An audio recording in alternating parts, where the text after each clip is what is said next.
नमस्ते दोस्तों, कैसे हैं आप। मैं Sujeet Kumar incredible IAS academy में आपका हार्दिक स्वागत करता हूं। दोस्तों, कल सुपर टेट का सिलेबस आयोग ने जारी कर दिया। उसके बाद हर जगह यह पता चल गया कि आपका ये सिलेबस है, ये सिलेबस है। मैं जो आज इस वीडियो को लेकर आपके सामने प्रेजेंट हुआ हूं, अगर आप चाहते हैं कि सुजीत सर इसी बार 11th और 12th के बच्चे को पढ़ाने का सौभाग्य मिले, तो आपको हमारे साथ चलना होगा, क्योंकि वहां पे ऑप्शन है।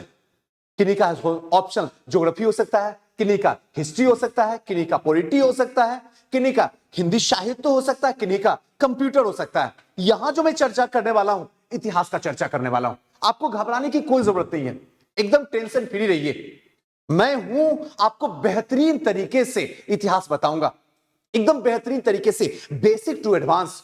इतना बता दूंगा कि वहां एनी हाउ आपका सिलेक्शन होगा। आप एक बार बिलीव कर सकते हैं। आप जाइए कहीं भी इस दुनिया में, जहां जाना हो वहां पे जाइए, लेकिन एक बार जरूर हमसे मिलने आइए, एक बार आप हमसे जरूर पढ़िए। इतना मैं जरूर आपसे आग्रह करूंगा। आइए थोड़ा सा सिलेबस को देखते हैं। क्लियर है? आइए।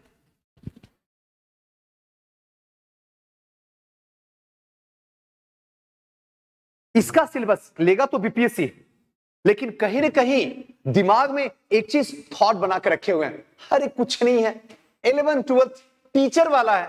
टीचर वाला, ये बात सही है, लेकिन बीपीएससी एग्जाम ले रहा है, ये बात को कान खोल के समझ लीजिए। अगर गहराई से अध्ययन ना किया गया, समझ के साथ अध्ययन नहीं किया गया, तो फिर इसका पार पारना न जाने कितने साल लगेगा, आपको अंदाजा भी नहीं होगा। मैं सही बता रहा हूं। ऐसे कंडीशन में थोड़ा सा सिलेबस की चर्चा कर दूं, उसके बाद जब डेमो क्लास होगा तब तो वहां फिर मैं रहूंगा ही, आप मेरे साथ रहिएगा ही। ऑनलाइन ऑफलाइन दोनों मोड में क्लास स्टार्ट होगा। अगर आपको जानना है अधिक जानकारी, तो यहां जो नंबर डिस्प्ले हो रहा है 7281011794। क्लियर? आइए शुरू करते हैं।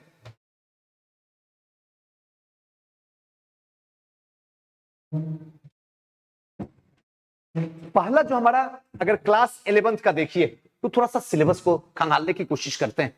क्या सिलेबस का था, थोड़ा समझते हैं। आइए।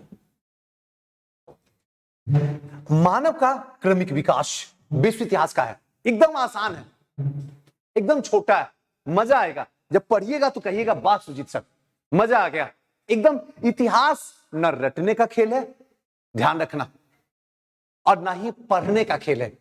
इतिहास सिर्फ हर बार बार बार यही बात बोलूंगा, इतिहास समझने का खेल है। जो समझेगा वही इतिहास को सीखेगा। आइए, सबसे पहले शिकारी, किस तरीके से मानव का क्रमिक विकास हुआ, कैसे मानव जन्म हुआ, उसके बारे में बताएंगे। जब जन्म ले लिया तब उसे भोजन की जरूरत पड़ी, तो किस तरीके से भोजन का जुगाड़ करना शुरू किया। फिर धीरे धीरे करते करते शिकारी होना शुरू हो गया, शिकार करना शुरू कर दिया। धीरे धीरे गुफाओं में आवास रहना शुरू कर दिया। उसके बाद औजार बनाना शुरू कर लिया, जंगली जानवरों से सुरक्षा के लिए भी और खान पान के लिए, इकोनॉमी अपनी मजबूत करने के लिए भी औजार का विस्तार। उसके बाद धीरे धीरे व्यापार करने लगा, क्योंकि अब मानव धीरे धीरे व्यवस्थित तरीके से स्थिति को सुधारना शुरू कर दिया। जैसे घुमक्कड़ की या यायावर की जो जिंदगी थी, अब धीरे धीरे अस्थायी होने का क्रमिक शुरू हो रहा विश्व इतिहास में। उसके बाद भाषा और कला, इसको देखना, बस इतनी चीज को देखना, बस इससे ज्यादा कुछ है। फॉर्मेटिंग में बना दिया हूं जिससे आपको आसानी हो जाए समझने में। इसके साथ दूसरा हमारा जो चैप्टर विश्व इतिहास में रहेगा, इस्लाम का उदय, क्यों हुआ उदय, इसके पीछे का रीजन क्या था, थोड़ी सी गहराई में समझेंगे ताकि आसानी से क्वेश्चन सॉल्व हो जाए। इसके पीछे का राजनीतिक कारण क्या था, आर्थिक कारण क्या था, सामाजिक कारण क्या था, धार्मिक कारण क्या था, इन सब चीजों को जो समझेंगे ना, तो समझ में आएगा वाकई में इस्लाम क्या था। और थोड़ा सा यहीं पे जब विश्व इतिहास पढ़ाने लगेंगे तो इंडिया को भी हल्का सा जोड़ देंगे, क्योंकि वहां भी जाके मध्यकालीन में एक चीज ध्यान रखिएगा, भक्ति और सूफी पढ़ना है, तो यहां समझा देंगे तो वहां भी आपका फायदा हो जाएगा। नेक्स्ट है यायावर साम्राज्य, यानी कि घुमक्कड़ समुदाय। यहां पे थोड़ा सा हल्का सा चर्चा करना है चंगेज खान का, हल्का सा, बस इससे ज्यादा कुछ नहीं। उसको भी डिटेल से आपको समझा देंगे, और थोड़ा सा उसको मध्यकालीन भारत से ले जाकर जोड़ेंगे ना, तब आपको पढ़ने में, मेरे साथ समझ में अब बहुत मजा आएगा। आइए नेक्स्ट चलते हैं। और अगर आप इसका पीडीएफ चाहते हैं तो आप हमारे टेलीग्राम चैनल से जुड़ जाइए, इनक्रेडिबल आईएएस एकेडमी, वहां पे इसका पीडीएफ रखा हुआ है, वहां से आप उठा लीजिएगा। आइए नेक्स्ट है, नेक्स्ट टॉपिक हमारा सामंतवाद। क्या है सामंतवाद, इसको समझने की कोशिश करेंगे। कैसे यूरोप में सामंतवाद जन्म लिया, इसका असर भारत पर क्या पड़ा, इसको भी थोड़ा सा देखना, हल्का सा समझा कर आपको बताएंगे तो पूरा तरीके से क्लियर हो जाएगा। क्या सामंतवाद जमींदार है ना, ये सब क्या इक्वल थे उस समय में, इसको थोड़ा सा चर्चा करेंगे। इसके साथ साथ सामंतवाद में चर्च की चर्चा करेंगे, पोप पादरी का चर्चा करेंगे और किसान का चर्चा करेंगे। बेहतरीन तरीके से आपको समझाने की कोशिश करेंगे। इसी में नेक्स्ट टॉपिक जो हमारा होगा नगरीय संस्कृति। देखिए टॉपिक छोटा छोटा है, उसको फॉर्मेटिंग से हम थोड़ा सा समझने लायक बना दिए ताकि आपको मजा आ जाए। बस यही पढ़ रहा है सुचित सर, आसानी। नगरीय संस्कृति जैसे इटली, थोड़ा सा इटली के बारे में पढ़ना है। एक लाइन में अगर यहां मैं बताने की कोशिश करूं तो बस पुनर्जागरण, रेनेसां और कुछ नहीं है। इतना मजा आएगा कैसे मानव जगा, और जगा तो कैसे विकास हुआ, और विकास हुआ तो कैसे यूरोपीय कंपनियां इंडिया आई, कैसे अमेरिका की खोज हुई। इन सब बातों को अच्छे तरीके से खंगाल के आपको समझाएंगे। जब समझिएगा तो कहिए मजा आ गया सुचित सर। इतिहास खामखा लोग पागल बना के रखे हुए हैं, इतिहास ऐसे इतिहास वैसे, इतिहास में विश्व इतिहास, मध्यकालीन इतिहास, आधुनिक इतिहास, प्राचीन इतिहास, ऐसा कुछ भी नहीं है। इतिहास सबसे आसान है, इस दुनिया का सबसे आसान अगर कोई सब्जेक्ट है तो वो सिर्फ इतिहास है। बस एक बार आपको सीखने की ललक होनी चाहिए, पढ़ने की और लिखने की नहीं, सीखने की। बाकी सब कुछ तो फ्री में मिल जाएगा। आइए थोड़ा सा समझते हैं। इसी में इटली शहर का पुनरुत्थान, उसके साथ साथ में मानवतावाद को देखेंगे, कैसे मानवतावाद का जन्म होता है। उसके साथ में विज्ञान और दर्शन का योगदान किस तरीके से हुआ इटली में, इसके बारे में थोड़ा सा खंगाल लेंगे। वास्तुकला को देख लेंगे, पुस्तकें देख लेंगे और पुनर्जागरण फाइनली देख के इससे बाहर निकल जाएंगे, है ना। आइए नेक्स्ट टॉपिक में आते हैं, आधुनिकीकरण की ओर। अब जो है दुनिया आधुनिकीकरण की ओर भागना शुरू कर दिया। इसमें औद्योगिक क्रांति देख लेंगे, 18वीं से 19वीं शताब्दी में औद्योगिक क्रांति का कैसे विकास होता है और इसका असर भारत पे कैसे पड़ता है। यूरोप में अगर हो रहा है आधुनिक औद्योगिक क्रांति, इंडस्ट्रियल रिवोल्यूशन, तो इसका इंडिया पे कैसे इफेक्ट पड़ता है। जब तक कैसे जोड़ के नहीं पढ़िएगा ना, नहीं सिलेक्शन होगा जी। बीपीएससी एग्जाम दे रहा, समझने की कोशिश कीजिए, हाथ जोड़ के प्रार्थना करता हूं, समझिए, बर्बाद कर देगा बीपीएससी आपको। आप क्यों नहीं समझने की कोशिश कर रहे हैं, आप हल्के में मत लीजिए। बाकी आपकी इच्छा है, अगर बर्बाद होना तो मुबारक हो, मैं कुछ नहीं कर सकता हूं। इस चीज को समझिए, जब तक इसको गहराई से और समझ के साथ अध्ययन नहीं कीजिएगा तब तक नहीं सिलेक्शन होगा। फिर वो ख्वाब 11th 12th में टीचर बनने का, वो ख्वाब बन के दिल के अंदर मर जाएगा, जल जाएगा, दफन हो जाएगा। नेक्स्ट है जापान। जापान किस तरीके द्वितीय विश्व युद्ध में नागासाकी हिरोशिमा पे अटैक किया गया, एक तरीके से कहे तो परमाणु बम छोड़ा गया, उसके बाद जापान को औकात में लाकर रख दिया गया। द्वितीय विश्व युद्ध 39 से लेकर 45 तक, इसमें क्या असर था जापान को, एक बार जापान को देख लेंगे और फिर फाइनली चाइना को देखेंगे। चाइना में डॉक्टर सन्यात सेन का क्या योगदान था, साम्यवादी विचारधारा ऐसा जो चाइना में किस तरीके से पनपड़ा और ताइवान का विकास किस तरीके से हुआ। क्या वाकई में ताइवान जो है वो चाइना का रीजन है या ताइवान खुद एक कंट्री है, इसको थोड़ा सा समझाने की कोशिश करेंगे, इसके इतिहास को खंगालेंगे, मजा आएगा। दुनिया को समझने का इससे बढ़िया मौका आपको मेरे साथ कहीं नहीं मिलने वाला। तो एक उम्मीद है, एक आशा है और आपका विश्वास है। चलिए नेक्स्ट चलते हैं। उसके बाद हमारा दूसरा सेगमेंट आता है, सेक्शन सेकेंड, जिसमें आता है आधुनिक भारत। अब यहां से 12th क्लास के स्टार्ट हो जाती है एनसीईआरटी। आधुनिक भारत में यूरोपीय कंपनियों का आगमन। एक सेकेंड, यूरोपीय व्यापारिक कंपनियों का आगमन किस तरीके से, अंग्रेज आते हैं, सबसे पहले पुर्तगाली आते हैं, पुर्तगाली के बाद डच आते हैं, अंग्रेज आते हैं, फ्रांसीसी आते हैं। इन सब के बारे में थोड़ा थोड़ा सा अध्ययन कर लेना, इसके आने के पीछे क्या कारण था। अभी ऊपर विश्व इतिहास में तुरंत हमने बताया था इंडस्ट्रियल रेवोल्यूशन, उसका असर यहाँ पे आधुनिक भारत में दिखने वाला। अगर इस तरीके से जोड़ के पढ़ेंगे ना और जोड़ के समझाएंगे ना, आपके लिए इतिहास बउआ जैसा हो जाएगा। इसके साथ साथ में पलासी का युद्ध, बक्सर का युद्ध हल्का सा है नहीं, लेकिन हल्का सा आपको जोड़ देंगे ताकि हम 1857 की क्रांति को बेहतरीन तरीके से आपको समझा सके।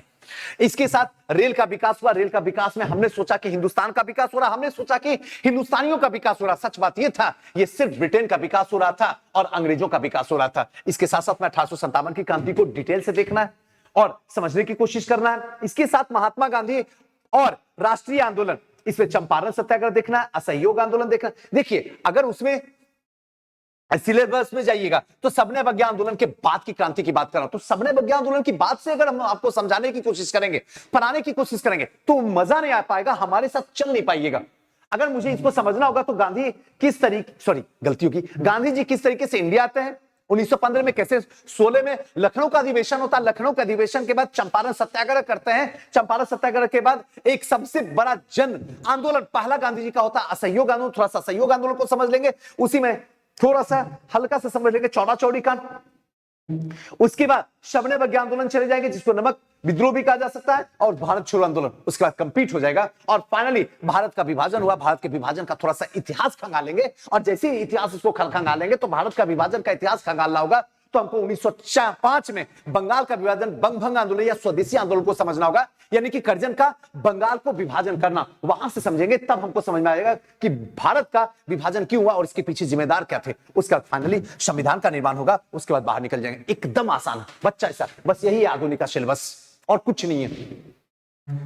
चलिए नेक्स्ट आते हैं मध्यकालीन भारत। मध्यकालीन भारत भी आपके लिए बड़ा आसान है। कहिएगा सुजी सर मजा आ गया, कुछ भी नहीं है मध्यकालीन में। देखिए सबसे 10वीं से 17वीं शताब्दी तक ध्यान रखिएगा, 10वीं से 17वीं शताब्दी तक इसके बारे में थोड़ा सा क्या करना है, अध्ययन करना है। और इसमें सबसे पहला जो रहेगा अल-बरूनी को, इतना मजा आएगा कि पढ़ के बस करना क्या है, बस आपको ध्यान रखना है कि अल-बरूनी कैसे इंडिया आता है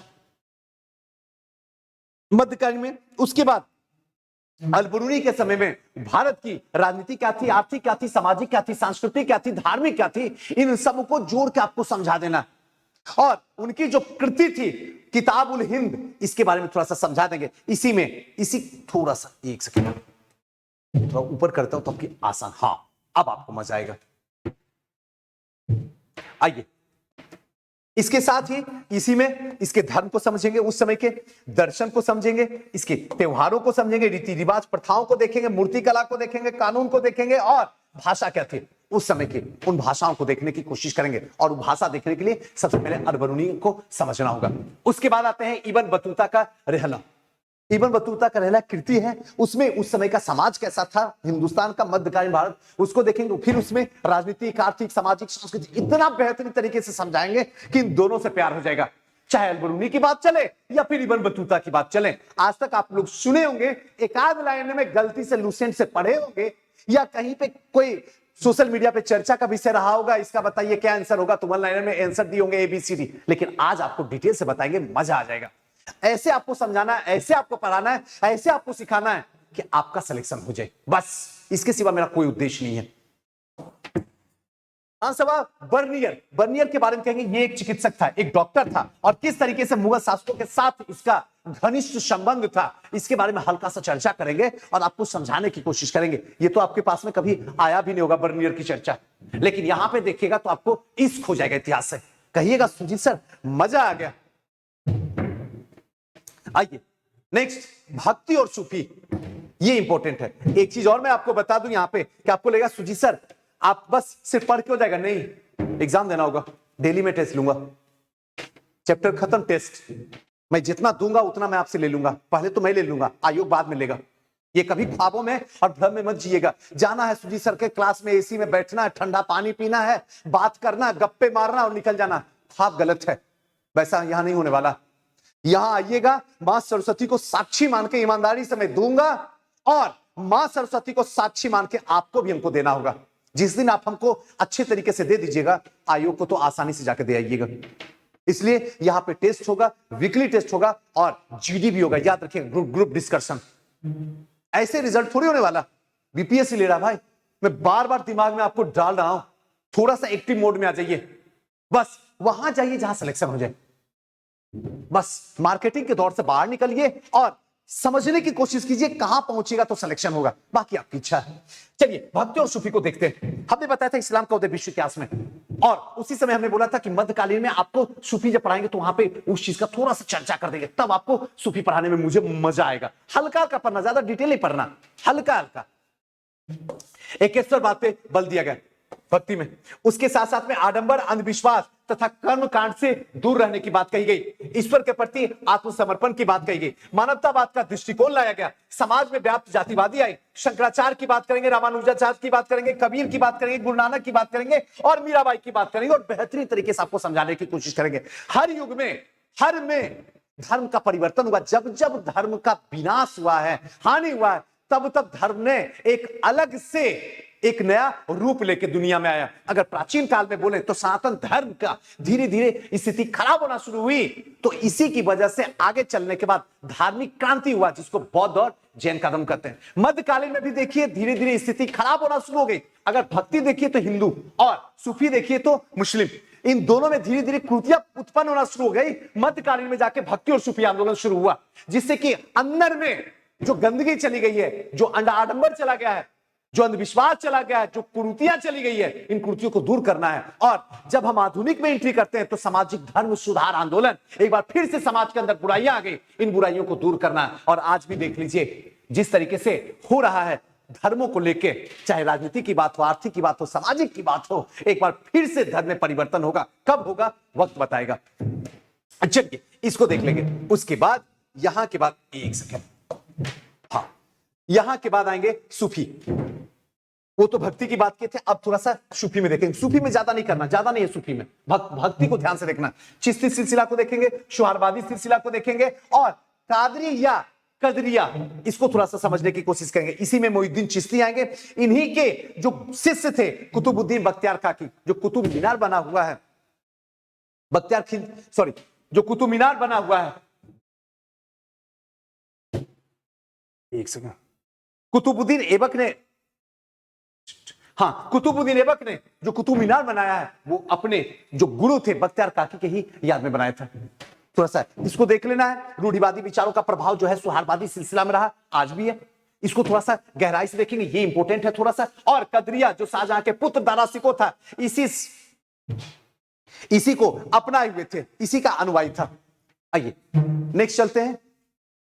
सूफी के बाद विजयनगर साम्राज्य, बड़ा मजा आएगा। विजयनगर साम्राज्य तो बता दिए सुजीत सर, क्या बहमनी साम्राज्य नहीं है? नहीं है सिलेबस में, आपके सिलेबस में नहीं है। सिर्फ विजयनगर साम्राज्य को देखना। विजयनगर साम्राज्य की राजनीतिक, आर्थिक, सामाजिक, धार्मिक, उसको अच्छे तरीके से पता है। कैसे हरिहर और बुक्का ने विजयनगर साम्राज्य की स्थापना किया दक्षिण भारत में, तो फिर उत्तर भारत में कौन सा शासन चल रहा था, थोड़ा सा जोड़ के बताएंगे, पढ़ने में मजा आ जाएगा। कहोगे कि वाह मजा आ गया सुजीत सर। और नेक्स्ट जो है मुगल साम्राज्य, इसकी भी राजनीतिक, आर्थिक, सामाजिक, सांस्कृतिक। मुगल साम्राज्य में अकबर पे थोड़ा सा खास करके फोकस देना है और अच्छे तरीके से आपको मुझे समझाना है। इसी में अबुल फजल के बारे में, स्पेशली अबुल फजल के बारे में चर्चा के 9 रत्नों में से एक अबुल फजल थे अकबर के दरबार में, उनको थोड़ा सा गहराई से आपको समझा देना। आज का लास्ट सेगमेंट जो हमारा रहेगा एंशिएंट इंडिया, प्राचीन भारत। प्राचीन भारत में जो हम देखेंगे हड़प्पा सभ्यता, अच्छे तरीके से समझेंगे आखिर हड़प्पा सभ्यता कैसे आया, इसके खोजकर्ता क्या कौन थे, कैसे ये नगरीय सभ्यता कहलाया, इसको थोड़ा सा समझने की कोशिश करेंगे। इसी के अंदर दूसरा जो हमारा रहेगा, थोड़ा सा गलती हो गया, 600 ईसा पूर्व, गलती है, 600 ईसा पूर्व से 600 ईस्वी सन तक, ईसा पूर्व से ईस्वी सन तक, यानी महाजनपद से लेकर 600 ईस्वी पूर्व तक, इसलिए 16 महाजनपद, जिसमें स्पेशल 16 महाजनपद है, लेकिन जो चर्चा हम करेंगे सिर्फ मगध का चर्चा करेंगे। इसके साथ मौर्य वंश के बारे में देखेंगे। उसके बाद दक्षिण भारत के थोड़ा सा देख लेंगे, जनता के राजा की छवि को देख लेंगे, उपज बढ़ाने का तरीका किस तरीके से था उनको समझ लेंगे, भूमि दान को समझेंगे। इसी में 600 ईस्वी पूर्व से लेके 600 ईस्वी सन तक भूमि दान क्या था, कैसे वैवाहिक संबंध थे, सामंतवाद क्या था, समाज का जो विवाद चल रहा था उसका क्या था, और प्रभुत्व राजनीति कहीं ना कहीं भूमि दान से ही जुड़ा हुआ था। इस तरीके से फॉर्मेटिंग के साथ अगर समझाया जाए आपको तो आसानी से सिलेक्शन हो जाएगा, आसानी से। चाहे उसको जितना कट ऑफ देना पड़े, आपका कट ऑफ निकल जाएगा, आराम से पास कर जाइएगा। ध्यान रखिएगा, एकदम शक नहीं लेना, एकदम आसानी से आपका सिलेक्शन हो जाएगा, ठीक है ना। जस्ट क्वालिफाइंग पेपर है, आसानी से हो जाएगा। एक सेकेंड, नगर और व्यापार को देखेंगे, सिक्का को देखेंगे, और अभिलेख से प्राप्त ऐतिहासिक साक्ष्य को देखेंगे। क्लियर है, बस इतना प्राचीन है। अगर देखा जाए तो आधुनिक विश्व इतिहास, मध्यकालीन भारत और प्राचीन भारत, हमने सबकी चर्चा कर दिया। बड़ा आसान है, बस आपको करना क्या होगा, बस घर से निकलना होगा और हमारे साथ जुड़ना होगा। देर अब मत कीजिए, अब देर हो चुका है जो होने का था। बस आइए, लगिए, हमारी कोशिश और आपकी कोशिश, हम दोनों की कोशिश होगी कि हम आपको 11th और 12th का टीचर बनाने में सफल हो जाए। और ये सिर्फ अकेले में नहीं कर सकता हूं, इसके साथ आपका भी सहयोग जरूरी है। मिलते फिर किसी नेक्स्ट वीडियो में। अगर आपको कोई भी क्वेरी हो तो आप मुझे यहां पे जाके कमेंट कर सकते हैं यूट्यूब पे। और अधिक जानकारी के लिए नंबर आपको दे ही दिया हूं। कब क्लास शुरू होगी या किसी भी तरीके का कोई भी कंफ्यूजन हो तो ये नंबर जो डिस्प्ले हो रहा है 7281011794 यहां से कॉल कर सकते हैं। चलते हैं फिर किसी नेक्स्ट वीडियो में, हंसते रहिए, मुस्कुराते रहिए, खुश रहिए। जय हिंद।